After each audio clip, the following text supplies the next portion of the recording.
Hi guys, and welcome to God Allows U-Turns. My name is Sarah, and I'm so glad that you tuned in. I'm so glad that you took these few minutes off your day so you can enjoy this channel and enjoy this little teaching that I have for you today. I guess today you can say that I am doing a continuation of my other video, which was about anxiety. In my other video, I wasn't able, because of the lack of time, to be able to give you all of these other tools that I learned from my experience with my son in anxiety. And not only from him, but from other kids that were going through the same issues as my son was. And this, I guess this can apply to preteens and to teens and to young adults as well, and even to parents. You know, I would like for this to be able to be a video that you all can relate and learn something from it. And I usually don't give a lot of subscribe to my channel or give me thumbs up, but it's very important that you do, because that way it keeps my channel afloat and it reaches other audiences as well. You know, there's a lot of trashy channels on YouTube, and we need some positive channels that people can watch and youth can take for themselves and practice at home.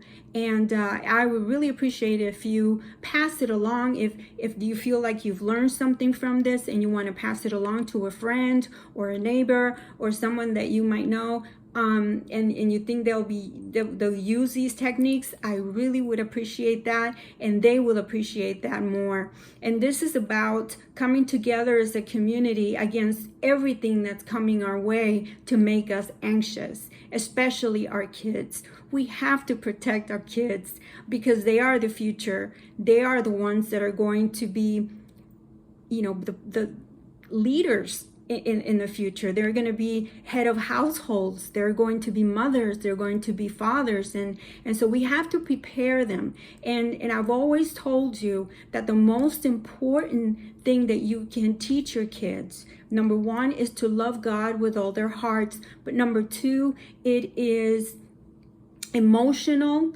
maturity. That is the most important thing, because that is how they're going to learn to solve problems. If your children don't have any emotional maturity, then they are headed down a path of a lot of problems and sadness and their heart being broken, and they're not going to know what to do. But we have to make them strong emotionally so that they'll be able to make the decisions that they have to make along the way. So today I wanted to just give you a more visual presentation as to what I'm trying to tell you, and really for you to understand how anxiety can just, eat at our core, at our hearts, at our minds, in a way that it can debilitate us. It can debilitate our kids. We think, oh, but they're so strong. Kids are so resilient, but they're really not. They're just at the teenagers, from a teenager's perspective, they're very good at keeping their feelings a secret. They don't talk very much. They keep it to themselves. So it's up to us to know how to communicate with them and to understand them, and to understand that we cannot apply our adult problem solving to their emotional needs, because they are different. It's a different age and it's a different generation. This is a generation that they want to find out things for themselves. They want to discover things for themselves. They're very smart, very, very smart. And so we have to keep up with the times. We have to keep up with everything that they know so that they can have faith in us and come to us whenever the time comes. Okay, so today I come and I'm bringing this vase, or should I say, I want it to be a crystal clear type of picture. And as I look into this picture, I see that it's clear.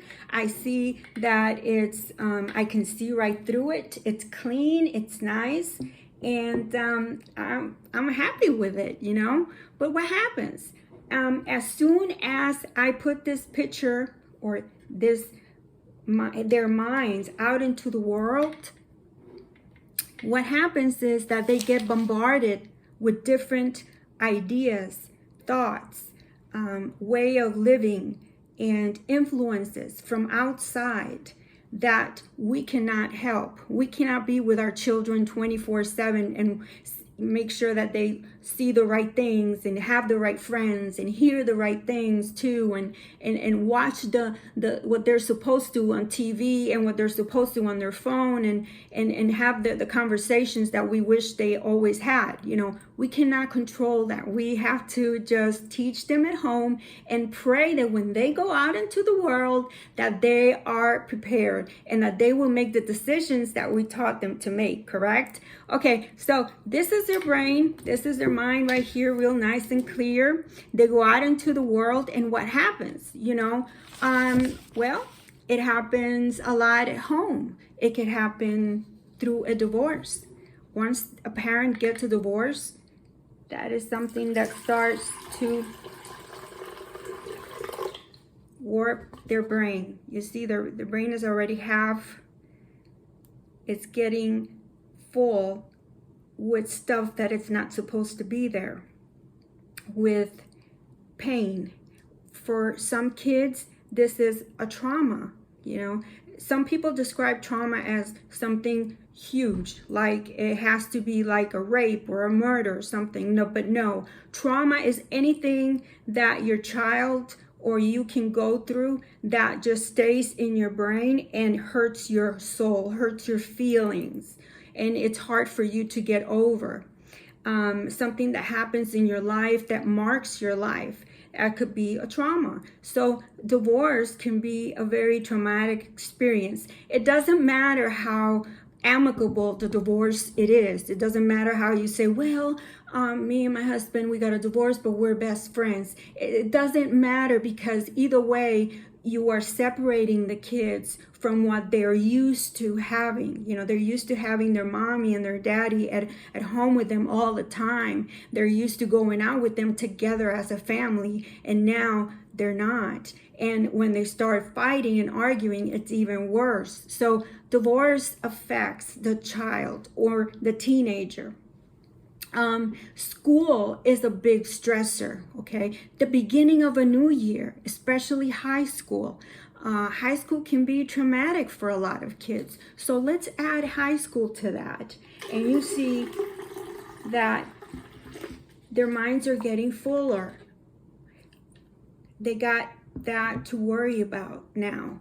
They're anxious about school. So school gives them that anxiety of the first year in high school. Am I pretty enough? Am I gonna fit in? I have so many pimples in my face. Am I dressed appropriately? Am I gonna make it into the cheerleading squad? Am I gonna make it in sports? There's so many worries and questions that they have. Especially now in COVID, I have to sit far away from my best friend, or I have to have classes at home and I don't like it.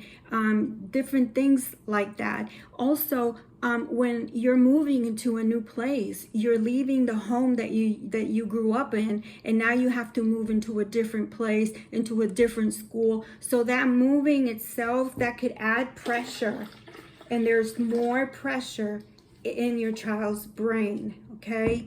Also, this is something very important as well, is when parents get a divorce and then they get a significant other, because the parent wants to eventually establish another family or fall in love, and let's say the child or the teenager, they're not in favor of that person, they don't like that person for whatever reason, and they get they close off even more. They become angry, they become jealous. There's so many feelings going into that, and they don't know how to handle it. So you can add to that, again, the new partner in their parents' life, and now we see that their brains, it's getting fuller of anxiety, full of things that that they don't know how to handle. Remember, at their age, they're still developing that part of the brain that is in charge of problem solving. The frontal lobe is in charge of saying, okay, this is how I'm going to solve this problem. They don't have that. And we as parents, sometimes we make the mistake of saying, come on, learn your lesson. This is so obvious. Come on, you can do it. If you don't, then you're grounded. We want to make them feel something and learn something that their minds are not ready to learn. So again, you add to that, let's say if they're suffering from domestic violence, if there's drugs or alcohol in any of the parents or the siblings, if there's yelling, if there's name calling, if they don't get along with the parent, that is a big stressor. And we add that to their brain, and there they go again. It's getting fuller and fuller, and they don't know how to handle that at their age. The biggest stressor nowadays would be social media. Social media can be very, very destructive, and I would really tell you as from mother to mother or mother to father to try to monitor how often your child goes on social media and explain to them what they are watching, the reality of social media. Okay, Instagram is all about comparing bodies, and let me tell you, I would say about 95% of the bodies that you see in Instagram, in bikinis, in thongs, showing their body and everything, even their faces and hair and everything, all of that is filters. So all the bodies appear to have muscle toned abs and arms and big buttocks and breasts and everything. They're enhanced. A lot of those things are enhanced either surgically or they are enhanced by fillers in the pictures. That's not the real thing. So young ladies, they look at these and they think, oh, why can't I have a body like that? Why isn't my body that way? Why my body is disfigured? I hate my body. I hate it. And as soon as they get a job or they get a little money, it goes into surgery because they have to look this picture perfect image that the Instagram is giving to them, and it's completely false. Facebook also gives a false sense of happiness. You look at pictures of Facebook and families are always posing all happy and they went to I don't know what vacation and I don't know where, and it's COVID time and the kids can't go out anywhere, and they look and they say, look at them, they're so happy, and nobody knows what happened 5 minutes before the picture or 5 minutes after. They don't really know the reality of it. Facebook, they call it fake book for a reason, because not everything that you see in Facebook is the real deal. And I'm aware of that. You might be aware of that, but they don't. They're very easily influenced by what they see. They're very visual, okay? So let's add the pressure of social media there. Also, TikTok does nothing but insult their intelligence, because all it TikToks is just people doing silly stuff. They're bored, so they jump off a cliff. They do all kinds of silly things just to gain attention and gain views. The more views you get, the more popularity you gain, the more money you make. So it's all about doing all these, however stupid you can get, the better, the more views you will get. And that's how they get their views. And kids want to do the same thing because I want to be famous. I want to have money like so-and-so. She did it, so I can do it too, So it's very, very dangerous. So, we're adding that. And another thing that I wanted to add, and this is very, very serious for the parents. Please listen to this one. Social media is terrible when it comes to breaking up. When when you're a teenager, has a boyfriend or has a girlfriend, and they break up with the girlfriend, let's say, and the whole school knows it because that's how it is, then unfortunately, the girlfriend, the ex-girlfriend or ex-boyfriend, can go on Facebook or on whatever media outlet that they have and put pictures of their new boyfriend. Or they can say something to the effect of, I hate my old boyfriend. He, let's say that the old boyfriend didn't have that much money, you know, and they're going to say, he's so stingy. He will never take me out anywhere. Please, girls, do not go out with this guy. So right away, all of his friends are looking at that. They go to school. They make fun of him. So there you go. That's a big, big stressor right there.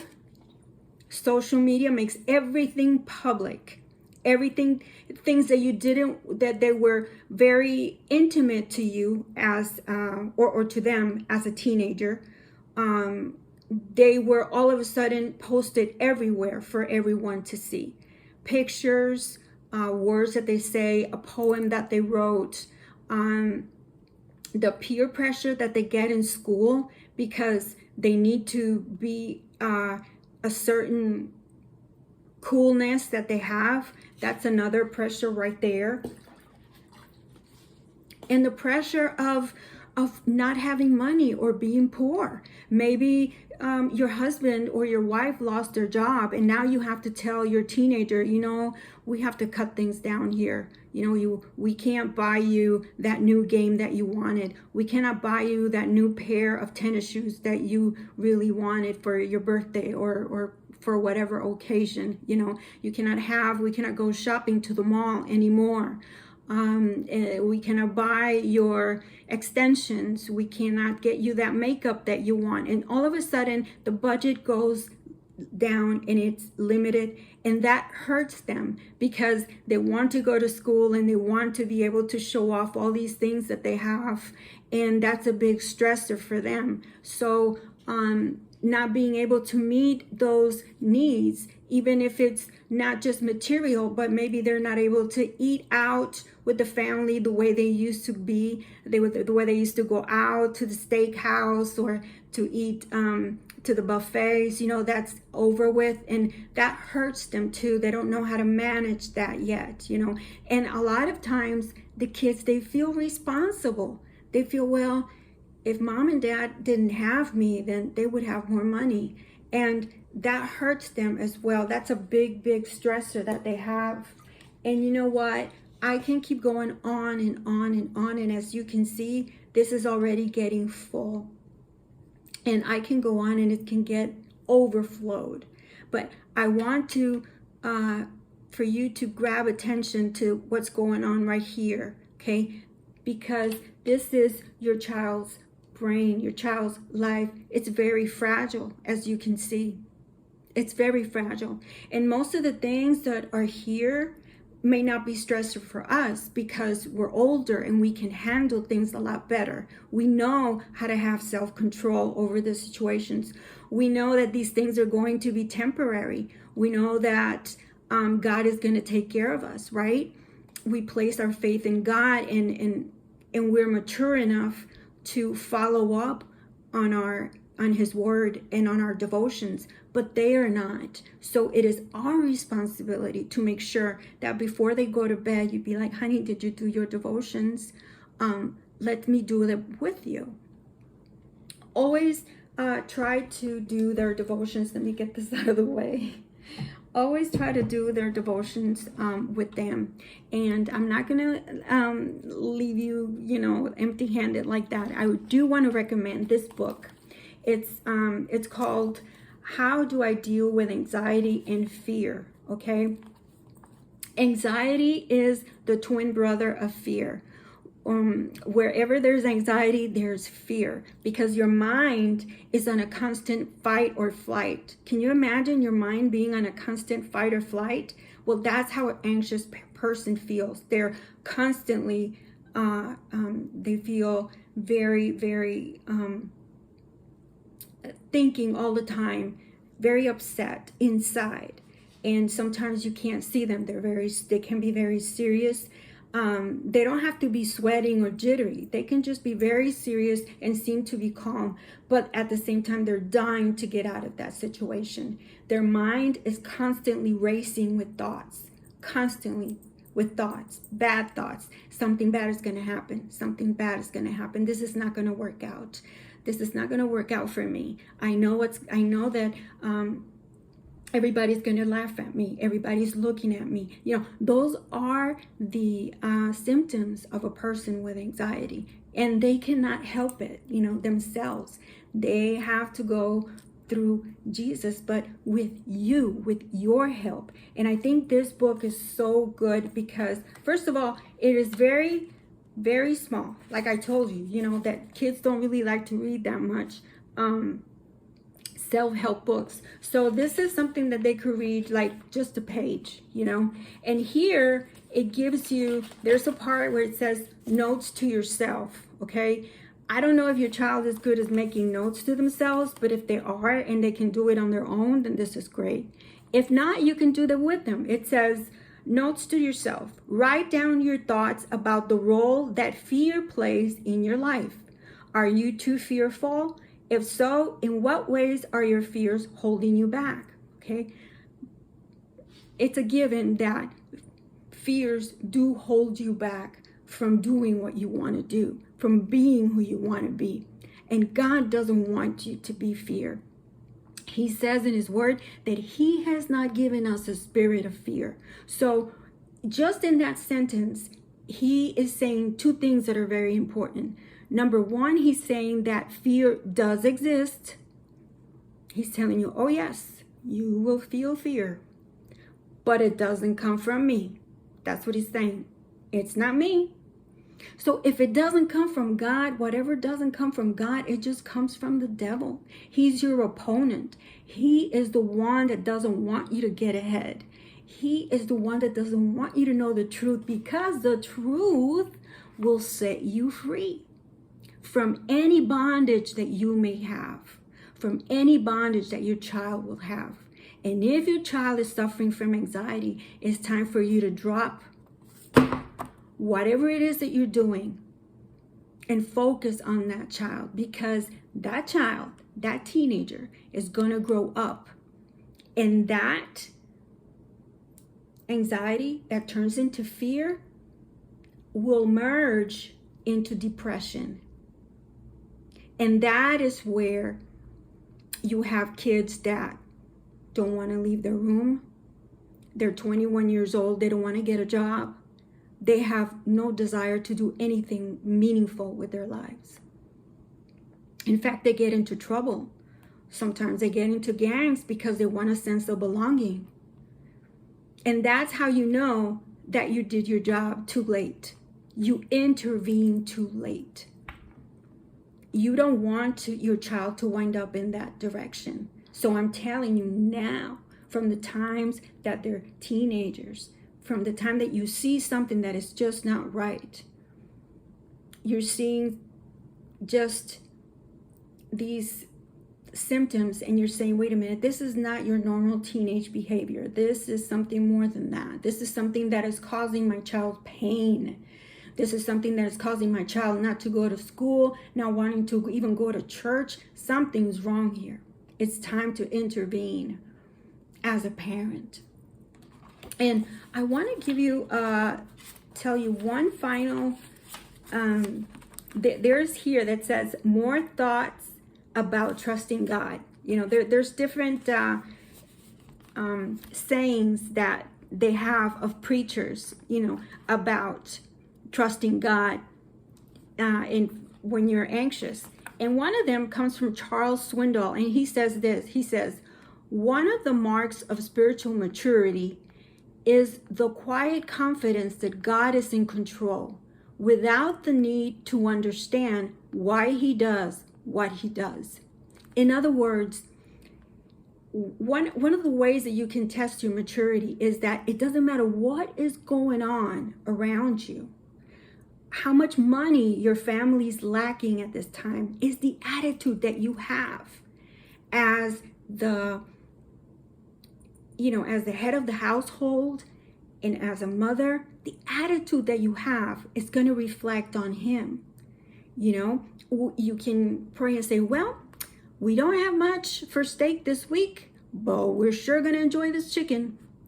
And just your attitude, your positive attitude, your grateful attitude. We thank God because we have food on our table. And that attitude of gratefulness, it's going to be with your son and your daughter as well. It's going to catch up to them. They're going to be like, well, mom isn't worried about it, so why should I? And that is how you add, and you have to always place Jesus at the head of your house. Always. His principles. Jesus had awesome principles that he wants you to have in your home.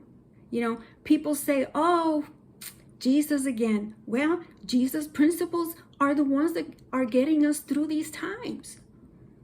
Look around us. How awful things are going, right? But in your household, you make sure that yours are okay. You make sure that you're praying, that you're reading the Bible, that you're getting through your son and through your daughter. It doesn't matter if they're in their teenage years. God is powerful through you. And you pray with them and you love them. Don't forget to hug them and tell them that you love them. It doesn't matter if they don't do it to you. Teenagers often forget about that. They don't like to be too touchy-feely, but you do it anyway and they love it. I guarantee you that they do. Well, I hope these tips have helped some to you. And like I said, if they have, please pass it along to someone that could be a blessing to them as well. And I'll see you next time. God bless you.